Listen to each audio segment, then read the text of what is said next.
Como posso sair da sociedade? Olha, veja só, o termo saída, ele é um termo genérico. Por quê? Uma pessoa pode sair de uma sociedade quando ela vende as cotas sociais para uma outra. Olha só, o que ela faz? Eu estou te vendendo as cotas sociais, então eu vou sair da sociedade quando eu te vendo elas na totalidade. Eu posso também sair da sociedade porque eu sou expulso. O que acontece? Os demais sócios me expulsam dela, então eu também estou saindo. Posso sair por uma incapacidade superveniente, pelo mal de Alzheimer.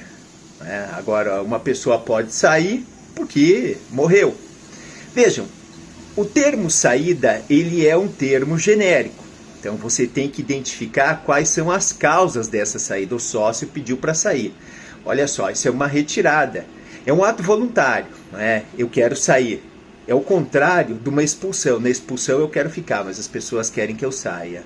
Então não devem ser confundidas estas duas situações, porque eu já vi julgamento, inclusive no Tribunal de Justiça de São Paulo, absurdamente equivocado, onde um sócio havia pedido para sair da sociedade e depois os outros sócios excluíram ele. Se ele já tinha pedido para sair, ele já saiu. Depois ele não poderia ser excluído. Isso é uma aberração jurídica, isso é uma falta de raciocínio lógico, tá bom? Eu não quero que vocês cometam esses erros, tá? E por isso é que vocês estão aqui comigo e eu estou te passando aqui a minha experiência, porque eu conheço essa parte de resolução da sociedade com relação a um dos sócios que vem do direito italiano, do Codice Civile italiano, de 1942, conheço o direito francês, conheço o direito português, conheço o direito espanhol e um pouco da parte do direito alemão com relação a esse assunto. E fora a experiência que eu tenho aí na advocacia como advogado desde 1995. Então vou te passar ela aqui, tá? Para você entender. Então essa retirada do sócio, ela está prevista, no nosso Código Civil, precisa fazer uma distinção. Nas sociedades por prazo indeterminado, elas são diferentes do tratamento que eu vou dar aí para saída do sócio através da retirada, ou seja, desse ato voluntário dele, que está previsto no artigo 1029 do Código Civil. Então, o artigo 1029 do Código Civil, ele dá esse direito ao sócio para ele se retirar da sociedade. Isso é um direito potestativo. O que é o direito potestativo? O direito potestativo é um direito que eu posso exercer independentemente da vontade da outra pessoa. E o direito potestativo, nesse caso, o direito de retirada, ele não é específico do direito societário. Vou te dar um exemplo de um outro direito de retirada. Você vai no banco retirar o teu dinheiro que lá está depositado. Isso é um direito de retirada também, é um ato teu voluntário, que não depende do consentimento do banco para que você possa, então, retirar esse dinheiro. Uma relação de emprego, onde o sócio, o empregado vai lá e comunica ao patrão que ele não quer mais trabalhar também. Isso daí é um direito de retirada. Então eu tenho causas aí, eu tenho um tratamento que eu vou dar aí para as sociedades por prazo indeterminado, e esse tratamento é diferente das sociedades por prazo determinado. Como a maioria das sociedades no Brasil são sociedades limitadas, cerca aí de 95%, eu vou tratar então das sociedades aqui especificamente, tá? E o maior ênfase, é claro, para as sociedades limitadas. E a maioria delas são sociedades por prazo indeterminado, tá? Eu tenho uma ou outra, especialmente as sociedades de propósito específico, que elas são constituídas aí por prazo determinado. Então o que acontece? Aonde que é feito o tratamento desse direito de retirada? No artigo 1029 do Código Civil. O que ele estabelece? Diz aqui, além dos casos previstos na lei ou no contrato, qualquer sócio pode retirar-se da sociedade, aqui que está a questão, se de tempo indeterminado, mediante notificação aos demais sócios, com antecedência mínima de 60 dias. Se de prazo determinado, provando judicialmente uma justa causa, tá? Então, esse tratamento, ele está previsto no Código Civil nas causas que são chamadas de resolução da sociedade com relação a um dos sócios. Resoluzione del contratto del diritto italiano, não é? Então, puxou esse termo, ele é do direito italiano. Então o Brasil, entre aspas, copia o que estabelece ali a legislação italiana, tá? Então, o que o legislador diz aqui? Que ele tem que notificar aos demais sócios que ele está se retirando. Então ele vai fazer essa notificação. Como que ele tem que fazer essa notificação? Pode ser verbal? Eu entendo que essa verbalização é complicada. Ele teria que fazer uma ata notarial, ter todo esse trabalho para provar a data ali que ele saiu, e eu acho bastante discutível. Por isso é que, por segurança jurídica, eu entendo que você tem que fazer o seguinte: quando você for notificar, você tem que notificar os demais sócios, os outros sócios que você está se retirando, você faça esta tua notificação por escrito. E de que maneira? Através de um cartório de títulos e documentos ou através de uma notificação judicial, porque são meios seguros que você terá de provar a data que você pediu, então, para se retirar da sociedade. Porque você imagine só, se fosse aceita uma prova verbal, você vai ter que pegar esse documento com alteração contratual, levar no registro competente, junta comercial, se a atividade for empresarial, se a atividade for civil, registro civil de pessoas jurídicas, para comprovar que você saiu. Como é que você vai comprovar que você comunicou aos demais sócios verbalmente que você estava saindo da sociedade? É muito mais complicado. E quando você trata desse direito de retirada, é muito importante saber a data que você saiu, porque depois isso vão ter implicações lá para a apuração dos haveres. Então é um ato que não se pode brincar com ele, é um ato muito importante para que seja feito de qualquer forma, tá? O que eu te oriento, então, a você fazer que seja aí por escrito, tá?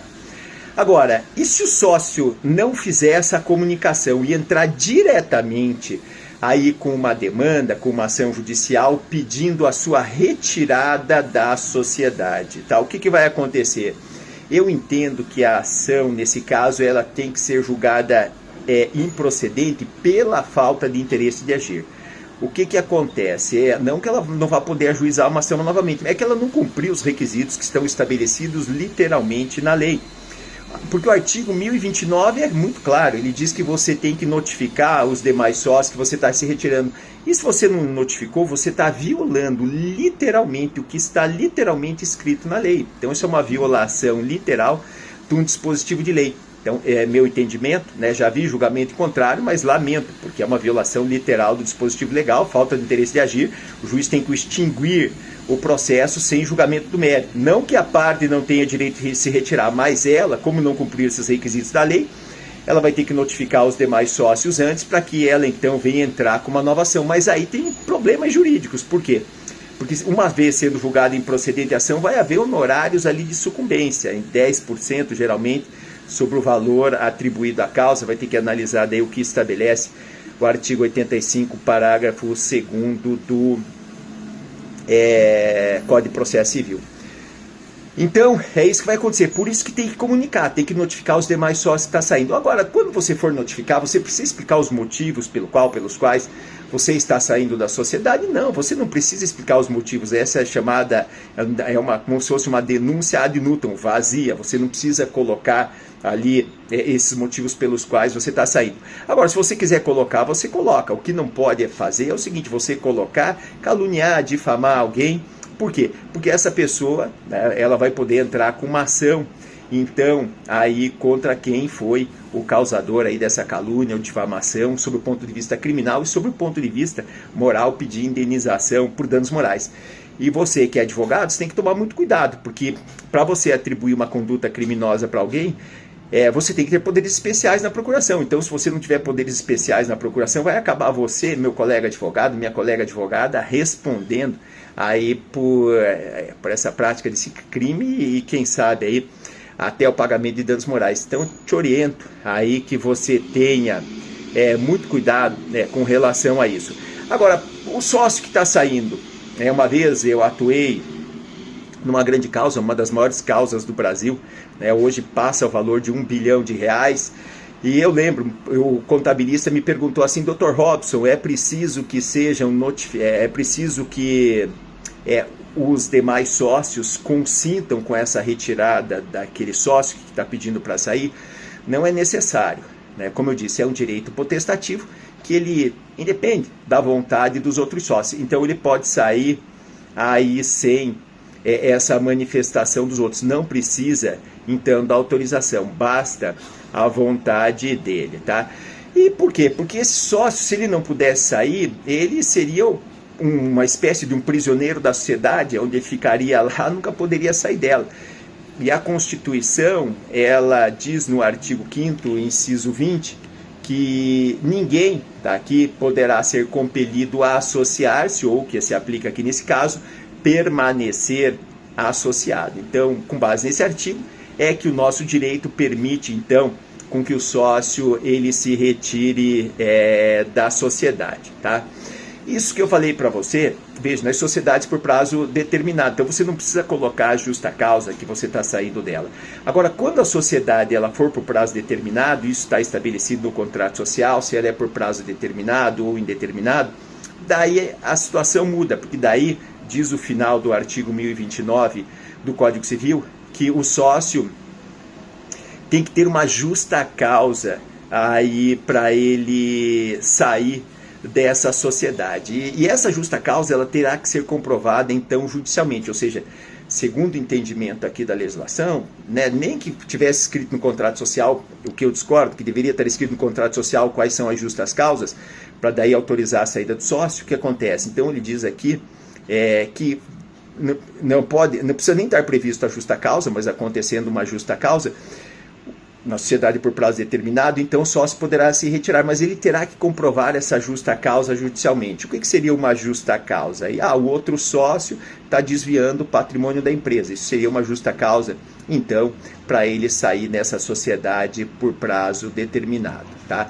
Mas é mais difícil, então você veja, a saída do sócio na sociedade por prazo determinado do que aquela por prazo indeterminado. Eu poderia ter exceções na sociedade por prazo indeterminado, dizendo o seguinte: olha, vamos constituir uma sociedade aqui, o dinheiro que nós estamos colocando nela ele é tão importante que ninguém poderá sair antes do prazo de 2 anos, porque senão vai descapitalizar a sociedade. Ela precisa de um certo tempo para amadurecer, para ter negócios e para dar lucros para os sócios. Então, antes de 2 anos, ninguém pode sair. E se um sócio resolver sair, antes teria que ter uma justa causa. Não tendo uma justa causa na sociedade por prazo indeterminado, ele daí não poderá sair. Ele terá que aguardar, então, esse período de 2 anos. Mas veja, essa é uma exceção para as sociedades por prazo indeterminado. Já na sociedade por prazo determinado, eu vou precisar, então, de uma justa causa aí para permitir que o sócio ele saia da sociedade, tá bom? Olha, espero que você tenha gostado desse vídeo. Você deixe seus comentários aqui embaixo. Se você não me segue ainda, clica aí para você me seguir. Compartilhe esse vídeo também com outras pessoas que você entende que tenham interesse nesse assunto. Aqui o meu canal, ele é de direito empresarial. E você vai aprender esse direito empresarial na prática comigo. Vou te passar toda a experiência que eu tenho atuando em causas relevantes aí pelo Brasil, como a que eu mencionei anteriormente, tá? Te vejo no próximo vídeo.